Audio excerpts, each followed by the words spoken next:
Students, कल हमने पढ़ा था थर्मोकेमिस्ट्री का हेसिस लॉ, जिसमें कि हमने आपको बताया था कि डिफरेंट एंथैल्पीज़ को हम किस तरह से हेसिस लॉ की मदद से निकाल सकते हैं।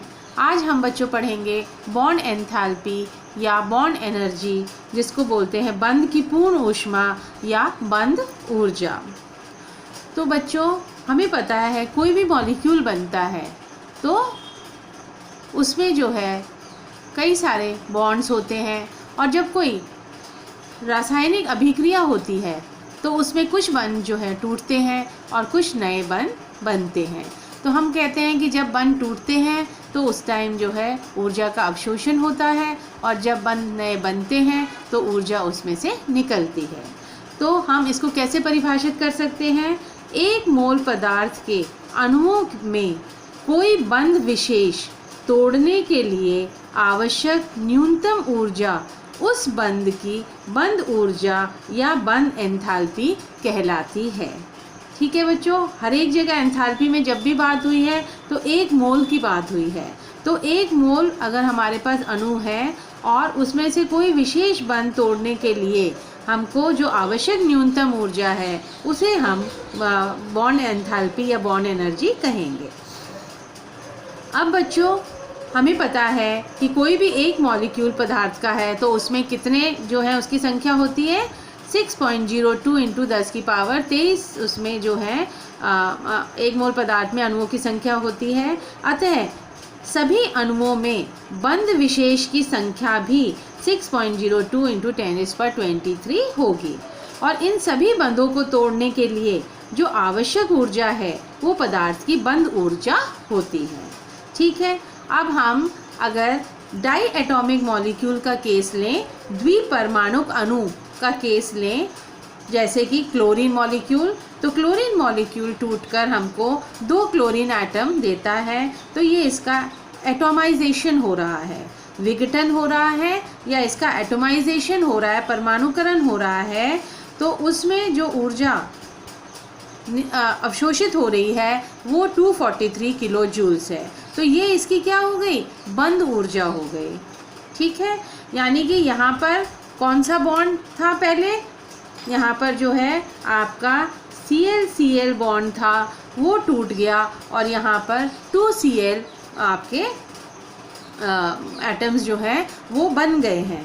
तो बच्चों, ये बंध टूटा और आपके एटम्स बने, तो इसमें जो ऊर्जा लगी वो 243 किलो जूल्स है।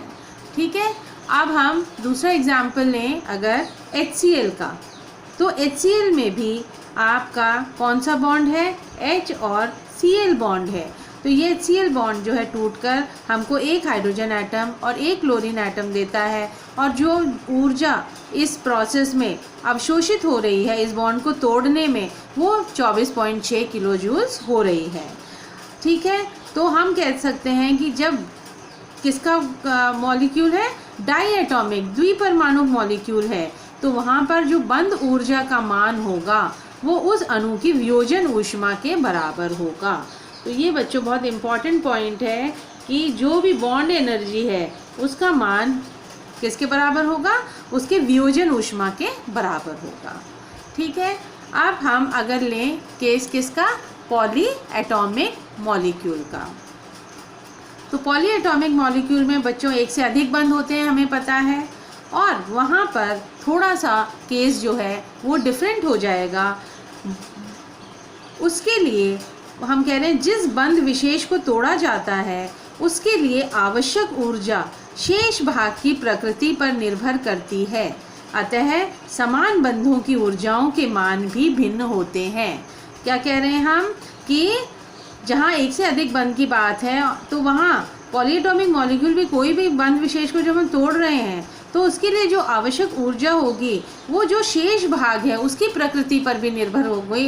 ये नहीं है कि सिर्फ जो बॉन्ड आपको तोड़ना है उसी के ऊपर निर्भर करेगी, जो आपका शेष भाग है उसकी प्रकृति पर भी वह निर्भर करेगी। अतः हम देखेंगे कि समान बंधों की ऊर्जाओं के मान भी भिन्न होते हैं। यानी कि बंध कैसा है? एक जैसा बंध है पर उनकी भी ऊर्जाओं के मान भिन्न होते हैं। उदाहरण के तौर पर हम देखें H2O का केस। H2O गैसियस जब टूटता है हाइड्रोजन गैसियस में और OH गैसियस में। ठीक है बच्चों, H2O का विघटन क्या होता है, H और OH में होता है। तो यहाँ पर जो ऊर्जा अवशोषित हुई इस H2O को तोड़ने में, तो उसमें 498 किलो जूल्स एनर्जी लगी। अब हमारे पास एक बॉन्ड और है OH का, उसको हम तोड़ेंगे तो H प्लस O में कन्वर्ट होगा। तो यहाँ पर जो ऊर्जा अवशोषित हुई इस बॉन्ड को तोड़ने में वो कितनी हुई, OH बॉन्ड को तोड़ने में 428.5 किलो जूल्स। तो यहाँ पर जो है हम बंद ऊर्जा को कैसे कैलकुलेट करेंगे, उसका औसत बंद ऊर्जा हम कहेंगे उसको। और H2O में जो OH बंद की औसत बंद ऊर्जा हो जाएगी वो क्या हो जाएगी बच्चों, एक तो उसको पहले हमने H2O को H प्लस OH में तोड़ा, फिर OH को H और O में तोड़ा, तो जो औसत बंद ऊर्जा हो जाएगी वो 498.8 प्लस 428.5 अपॉन 2 यानी कि 463.2 किलो जूल्स हो जाएगी। तो इस प्रकार से हम, अगर हमारा डाईएटॉमिक मॉलिक्यूल है तो वहाँ तो जो वियोजन ऊष्मा है वही उसकी जो है बंद ऊर्जा के बराबर होगी। पर अगर हमारा पॉलीएटॉमिक मॉलिक्यूल है तो वहाँ पर हमको देखना पड़ेगा कि हमारा जो मेन मॉलिक्यूल है जब उसका परमाणुकरण हो रहा है तो हमको उसके बिल्कुल नीचे तक परमाणुकरण में जाना है। तो उसके लिए जितने भी जो है बॉन्ड्स टूटेंगे उन सब का जोड़ जो है वो आपको औसत बंद ऊर्जा देगा। अब बच्चों हम इसका उदाहरण देखें, अगर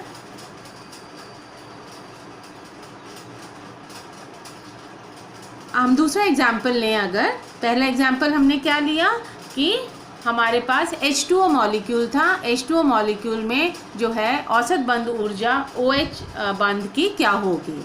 अब हम दूसरा एग्जाम्पल ले रहे हैं कि मीथेन का मॉलिक्यूल है, उसको जब हमने परमाणुकरण करा तो कार्बन सॉलिड फॉर्म में और 4H जो है वो गैसियस फॉर्म में। ठीक है, तो यहाँ पर जितनी ऊर्जा लगी, CH में कितने बॉन्ड हैं, CH में 4 CH बॉन्ड है ना। हम CH4 मॉलिक्यूल का अगर स्ट्रक्चर देखें तो हमारे पास 4 CH बॉन्ड हैं। तो इन 4 CH बॉन्ड को तोड़ने के लिए और एक कार्बन और 4 H बनाने के लिए एक ही बात है, चाहे हम इसका वियोजन कर रहे हैं चाहे इनका परमाणुकरण कर रहे हैं, तो उसके लिए जो ऊर्जा का मान है वो है 1664.7 किलो जूल्स। तो यह ऊर्जा किसके लिए है, ये 1664.7 किलो जूल्स ऊर्जा चारों CH बंधों को तोड़ने के लिए आवश्यक है। अतः एक CH की बंद ऊर्जा क्या हो जाएगी, 1664.7 डिवाइडेड बाय 4। तो एक CH बंद, ये एक CH बंद की जो ऊर्जा है 416.17 किलो जूल्स आ जाएगी। ठीक है, तो CH4 के विघटन या परमाणुकरण की ऊर्जा CH4 की संभवन ऊष्मा के मान का चिन्ह विपरीत करके प्राप्त की जा सकती है। तो बच्चों इससे हम क्या देख रहे हैं कि अगर हमें जो संभवन ऊष्मा है CH4 की उसको हम विपरीत दिशा में कर दें तो हम जो है उसकी विघटन ऊष्मा जो है निकाल सकते हैं। अब बच्चों हम ये जो बॉन्ड एनर्जी का कंसेप्ट है इसको और क्लियर करने के लिए अगर एक न्यूमेरिकल देखें तो आपको ज़्यादा अधिक समझ में आएगा कि किस प्रकार से बॉन्ड्स टूटते हैं, नए बॉन्ड बनते हैं और हम बंद ऊर्जा कैसे कैलकुलेट करते हैं। तो हमारा उदाहरण है कि ये जो डाटा दिया हुआ है इसके हेल्प से आपको CC की जो बंद ऊर्जा है वो निकालनी है। तो बच्चों हमारे पास एक तो इन्होंने ये क्या है आपका इथेन, इथीन, C2H4 क्या होता है, इथीन। ठीक है, तो उसका जो है फॉर्मेशन दे रखा है 2 कार्बन, ये क्या है, इनकी एंथैल्पी ऑफ फॉर्मेशन दे रखी है। ठीक है, तो 2C plus 2H2 gives you C2H4। फिर कार्बन जो solid to carbon gaseous sublimation ऊष्मा जो है वो दे रखी है, उत्पादन ऊष्मा। और जब H2 गैसियस 2H गैसियस में कन्वर्ट होता है, यानी कि आपका हम इसमें भी एटोमाइजेशन कर रहे हैं, तो हमारे पास जो ऊर्जा अवशोषित होती है वो है 435.84। तो पहले तो आप जो भी आपके रिएक्शंस दे रखी होती हैं, उनको आप देखिए कि हमको क्या क्या दे रखा है। तो हमको C2H4 की फॉर्मेशन दे रखी है, यानी कि हीट ऑफ फॉर्मेशन दे रखी है, यहाँ पे आपका सब्लिमेशन की ऊष्मा दे रखी है, और फिर हमको जो है इसकी एटोमाइजेशन दे रखी है। ठीक है, अब बच्चों हमारा क्वेश्चन क्या है कि हमको Cc की बंद ऊर्जा परिकलित करनी है। तो यानी कि हमको किसकी ज़रूरत पड़ेगी, C2H4 गैसियस जो है आपका 2 कार्बन प्लस 4 हाइड्रोजन में कन्वर्ट हो रहा है, और ये हमको परमाणुकरण ऊष्मा निकालनी होगी, क्योंकि जो परमाणुकरण ऊष्मा होगी उसी की मदद से हम Cc बंद ऊर्जा का परिकलन करेंगे। तो बच्चों आपको अब इसमें 2 कार्बन चाहिए, 4 हाइड्रोजन चाहिए, ठीक है, और C2H4 मॉलिक्यूल चाहिए। तो हम इसके लिए क्या करेंगे, जो आपकी सेकेंड और थर्ड इक्वेशन में है उसमें कार्बन भी है और उसमें आपका हाइड्रोजन ये 2H जो है ये भी है, तो ये दोनों की हमको ज़रूरत पड़ेगी। तो हमने सेकेंड और थर्ड इक्वेशन को क्या कर लिया, 2 से गुणा कर लिया और फिर जोड़ दिया। तो पहले इसको अपन गुना करें, 2 कार्बन हो गया, इसको करें तो 2 हाइड्रोजन हो गया, राइट हैंड साइड को करोगे तो 2 carbon plus 2 into this 4H हो जाएगा, और यहाँ पर जो ऊर्जा होगी इन दोनों को अपन जोड़ देंगे सेकेंड और थर्ड स्टेप की। तो हमारे पास ये आ गई 2305.04 किलो जूल्स। ठीक है बच्चों, यहाँ तक समझ में आ गया। हमको क्योंकि Cc बंद ऊर्जा निकालनी है तो हमको उसमें इथेन आपका जो इथीन है ना, इथीन मॉलिक्यूल जो है उसके लिए हमको उसकी परमाणुकरण ऊष्मा निकालनी है। तो उसके लिए हमको 2 कार्बन और 4H चाहिए था, तो हमने सेकेंड और थर्ड इक्वेशन को 2 से गुणा करके जोड़ लिया। इस तरह से ये इक्वेशन आपकी आ गई। अब बच्चों ये जो इक्वेशन है इसको 4 मान लेते हैं, है ना। अब इस 4 इक्वेशन में से अगर आप पहली इक्वेशन, क्योंकि देखो आपको फर्स्ट इक्वेशन की ज़रूरत तो पड़ेगी क्योंकि अपने को C2H4 मॉलिक्यूल लेना है, तो यहाँ जो है आपका 4th इक्वेशन में से फर्स्ट इक्वेशन को माइनस करेंगे तो कैसे लिखेंगे, 2 carbon solid plus 2 hydrogen gaseous minus 2 carbon solid minus 2 hydrogen gaseous, यहाँ पे 2 carbon gaseous plus 4H gaseous minus C2H4 gaseous. तो आप देखोगे कि ये लेफ्ट हैंड साइड ऊपर वाला तो ख़त्म हो गया, तो आपके पास क्या बच गया, आपके पास ये C2H4 इधर आ गया प्लस होके, तो C2H4 is equal to 2 carbon gaseous plus 4H gaseous. ठीक है, अब आपने वापस से 4 में आपके पास क्या थी 2305, है ना, ये किससे आई आपकी 2305.04 माइनस, और फर्स्ट में कितनी है आपकी 52.60। तो इन दोनों को माइनस करने से आपका ये मान आ जाता है। ठीक है, तो इस तरह से बच्चों हमने क्या निकाल लिया, हमने जो है हमारी जो परमाणुकरण ऊष्मा है वो हमने निकाल ली है। ठीक है, अब अगर हम ये हमने इसको क्या मान लिया, 5th इक्वेशन मान लिया, इसको हमने 5th इक्वेशन मान लिया। अब हम अगर इस इक्वेशन को देखें तो यह प्रदर्शित करती है कि C2H4 में, एक तो आप C2H4 का अगर अपन स्ट्रक्चर देखें तो हमको पता है, ठीक है, 4 तो हाइड्रोजन है, यानी कि 4 तो इसमें CH बॉन्ड है, और एक जो है इसमें C double bond C bond है। ठीक है बच्चों, तो जो समीकरण 5 है वो क्या दर्शाता है कि C2H4 से एक तो C डबल बॉन्ड C और 4 CH बॉन्ड को तोड़ने में कितनी ऊर्जा लगेगी, 2252.44 जूल ऊष्मा अवशोषित होती है। ये बात बहुत इम्पॉर्टेंट है आपको समझने के लिए कि जब C2H4 मॉलिक्यूल टूट रहा है 2 कार्बन और 4 हाइड्रोजन में, तो उसमें जो एक C डबल बॉन्ड C था और 4 जो CH बॉन्ड थे वो सारे टूटेंगे। तो इसके लिए जो ऊर्जा अवशोषित होगी उसका मान 2252.44 किलो जूल्स होगा। यानी कि हम लिख सकते हैं 4 CH बॉन्ड की जो बंद ऊर्जा है प्लस एक C डबल बॉन्ड C की जो बंद ऊर्जा है वो बराबर आता है 2252.44 किलो जूल्स के। ठीक है, अब बच्चों यहाँ पे एक डाटा और दिया हुआ है ऊपर कि जो CH, यहाँ पे ये डाटा दिया हुआ था कि CH की जो बंद ऊर्जा है, CH की जो बंद ऊर्जा है वो किसके बराबर दे रखी है? 413 किलो जूल्स के बराबर दे रखी है। ये भी इंफॉर्मेशन गिवन है, ठीक है। तो अब इस इंफॉर्मेशन को भी हम डाल दें इसमें, तो आपके पास क्या आ जाएगा? 4CH यानी कि 4 × 413 plus C double bond C बंद ऊर्जा, ये किसके बराबर हो जाएगी? 2252.44 के बराबर हो जाएगी। तो C डबल बॉन्ड C बंद ऊर्जा जो है वो किसके बराबर हो जाएगी? वो हो जाएगी 2252.44 माइनस, इसको आप 413 को 4 से मल्टीप्लाई कर लो, 4 3 12, 4 3 12, 4 4 5 और 16, तो 1652 आ जाएगा, 1652, ठीक है। तो इससे आप रिज़ल्ट निकालोगे तो बच्चों क्या आ जाएगा आपका? इसका रिज़ल्ट आ जाएगा 600.44 किलो जूल्स, ठीक है।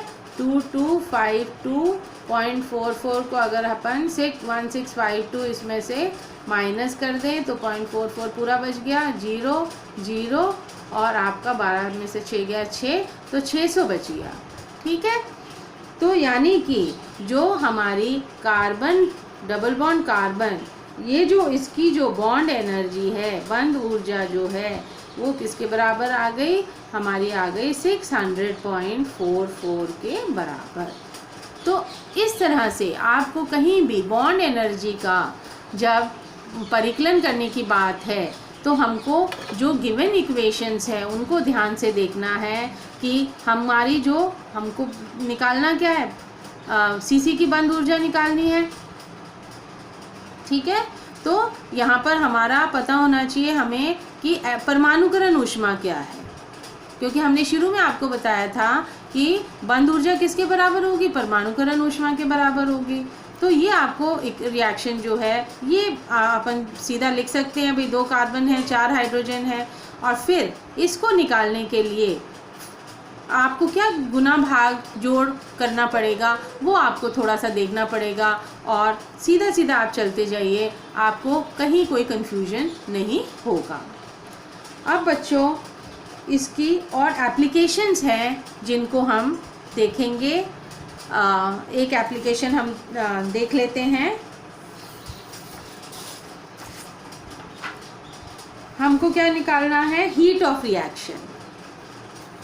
एप्लीकेशंस जो हैं वो क्या निकालने के लिए हैं? ये है हमारी applications of bond energy.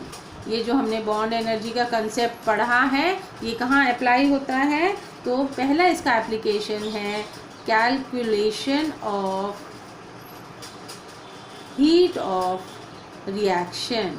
Heat of reaction क्या होता है? रिएक्शन की ऊष्मा अगर हमको कैलकुलेट करनी है तो वो हम इससे कर सकते हैं। अब हमारी अभिक्रिया क्या है?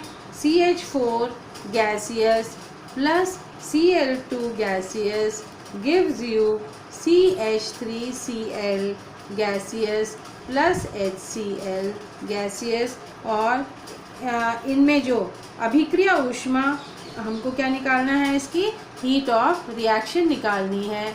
हीट ऑफ रिएक्शन इसमें हमको निकालनी है, और हमको दिया क्या गया है कि CH की जो बंद ऊर्जा है ना, और आपको Cl की, HCl की, इनकी बंद ऊर्जा जो है वो हमको दे रखी है 416.2424.7 और 330.5 किलो जूल, और CH की, Cl बॉन्ड की, और एक हमारा इसमें Cl बॉन्ड और है, कार्बन क्लोरीन बॉन्ड, और HCl, और इनकी जो है क्या दे रखी है? बंद ऊर्जाएं 430.9 किलो जूल्स हैं। ठीक है बच्चों, तो हमको ये इन्फॉर्मेशन दे रखी है कि हीट ऑफ रिएक्शन निकालना है। तो इस रिएक्शन के लिए तो इसमें जो है 4 CH बॉन्ड थे आपके, यहाँ पे एक Cl बॉन्ड है, ये टूटने वाले बंद हैं, बनने वाले क्या हैं, CH4 में से जो है एक बंद टूटा आपका, CH4 जो था उसमें से आपका एक CH बंद जो है वो टूटा है, Cl जो था उसमें से आपका ये टूट गया बॉन्ड और बना क्या CH3Cl बॉन्ड बन गया, और एक यहाँ से जो ब्रेक हुआ Cl में तो एक Cl तो यहाँ पर CCl चला गया जिससे CH3Cl बन गया, और एक बॉन्ड जो है आपका जो H टूटा उसके साथ मिलके HCl बॉन्ड बन गया। ठीक है, बंद ऊर्जाएं हमको दी गई हैं। तो अब हम इसमें अभिक्रिया ऊष्मा के लिए क्या फॉर्मूला लिखेंगे, अभिक्रिया ऊष्मा जो कि डेल H है वो किसके बराबर है बच्चों, वो हो जाएगी आपकी del H CH plus del H Cl minus del H CCl plus del H HCl। ठीक है, अब इनका मान रख देते हैं। डेल HCH का कितना है 416.2 प्लस 242.7 माइनस 330.5 प्लस 430.9। तो जब इसको कैलकुलेट करोगे तो ये आ जाएगा -102.5 किलो जूल्स। तो बच्चों कोई भी इस टाइप का न्यूमेरिकल है तो उसमें हमको सीधा फॉर्मूला अभिक्रिया ऊष्मा का क्या लिखना है कि जो बॉन्ड टूटे जिसमें अवशोषित हुई ऊष्मा, एक CH बॉन्ड टूटा और एक CCl बॉन्ड Cl बॉन्ड टूटा, ठीक है, माइनस जो बॉन्ड बने, एक कार्बन क्लोराइड बॉन्ड बना और एक हाइड्रोजन क्लोराइड बॉन्ड बना, हाइड्रोजन और क्लोरीन बॉन्ड बना, एक कार्बन क्लोरीन बॉन्ड बना, और फिर इनकी जो बंद ऊष्माएं हमको दे रखी हैं, बॉन्ड एनर्जीज दे रखी हैं, उनको आप सब्स्टिट्यूट कर दीजिए तो आपको पता चल जाएगा कि इस रिएक्शन की हीट ऑफ रिएक्शन क्या है। अब इसका हमने हीट ऑफ रिएक्शन निकाला। अब हम इसका दूसरा अगर एप्लीकेशन देखें, calculation of heat of formation. ठीक है बच्चों, तो इसमें जो हम एग्जाम्पल ले रहे हैं वो हम बेंजीन का ले रहे हैं, और बेंजीन का आपको स्ट्रक्चर पता है, alternating double and single bond होते हैं। हर कार्बन के ऊपर एक जो है CH बॉन्ड होता है और 3 आपके कार्बन कार्बन सिंगल बॉन्ड होते हैं और 3 कार्बन कार्बन डबल बॉन्ड होते हैं। तो अगर हमको क्या निकालनी है, अब हीट ऑफ फॉर्मेशन निकालनी है, इसका जो न्यूमेरिकल है वो अगर अपन लिख लें, केकुले संरचना के आधार पर बेंजीन की संभवन ऊष्मा की गणना कीजिए। हमको बेंजीन की क्या निकालनी है, बेंजीन की हमको संभवन ऊष्मा निकालनी है, संभवन ऊष्मा ज्ञात करनी है। ठीक है, और उसके लिए हमको क्या क्या दे रखा है, हमको hydrogen hydrogen bond, C double bond C bond, C double bond single bond और CH बॉन्ड, इनकी हमको बंद ऊर्जाएं दे रखी हैं 435, 615.2, 347.8 और 413.5। ठीक है, तो किलो जूल्स में ये हमको सब वैल्यूज़ दे रखी हैं। और अब हमको कार्बन की जो परमाणुकरण ऊष्मा है वो भी दे रखी है।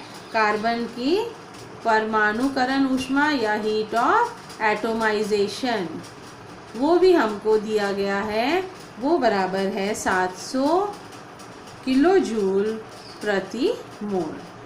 तो इस डाटा से अब आपको क्या निकालनी है, बेंजीन की संभवन ऊष्मा निकालनी है।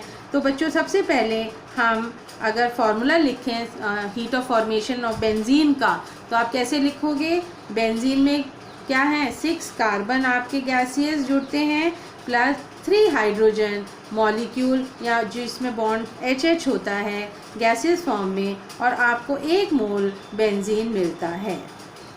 तो बच्चों ये फॉर्मेशन जो है आपको लिखना ज़रूर आना चाहिए हर एक कंपाउंड का, मॉलिक्यूल का, उसमें जितने भी आपके एटम्स हैं जो नेचुरली अकरिंग है। अब ये कैसे होने चाहिए, जो प्रकृति में जिस हिसाब से हमको मिल रहे हैं, हम एटम के रूप में नहीं लिखेंगे इनको, जैसे हमको मिल रहे हैं, कार्बन हमको मिल रहा है और H2 के रूप में हाइड्रोजन मिल रहा है, तो उससे हम उसकी हीट ऑफ फॉर्मेशन लिखेंगे।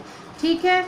अब जो अभिक्रिया हमारी ये एक है, इसमें से 3 जो हैं H बंध टूटकर और 6 हाइड्रोजन गैस परमाणु तथा 6 कार्बन सॉलिड परमाणु सब्लिमेशन होकर 6 कार्बन परमाणु देते हैं। ठीक है बच्चों, तो इस रिएक्शन में क्या हो रहा है, आपके 6 जो कार्बन सॉलिड थे वो उत्पादित होकर 6 कार्बन गैसेस परमाणु जो हैं वो हमको मिल रहा है।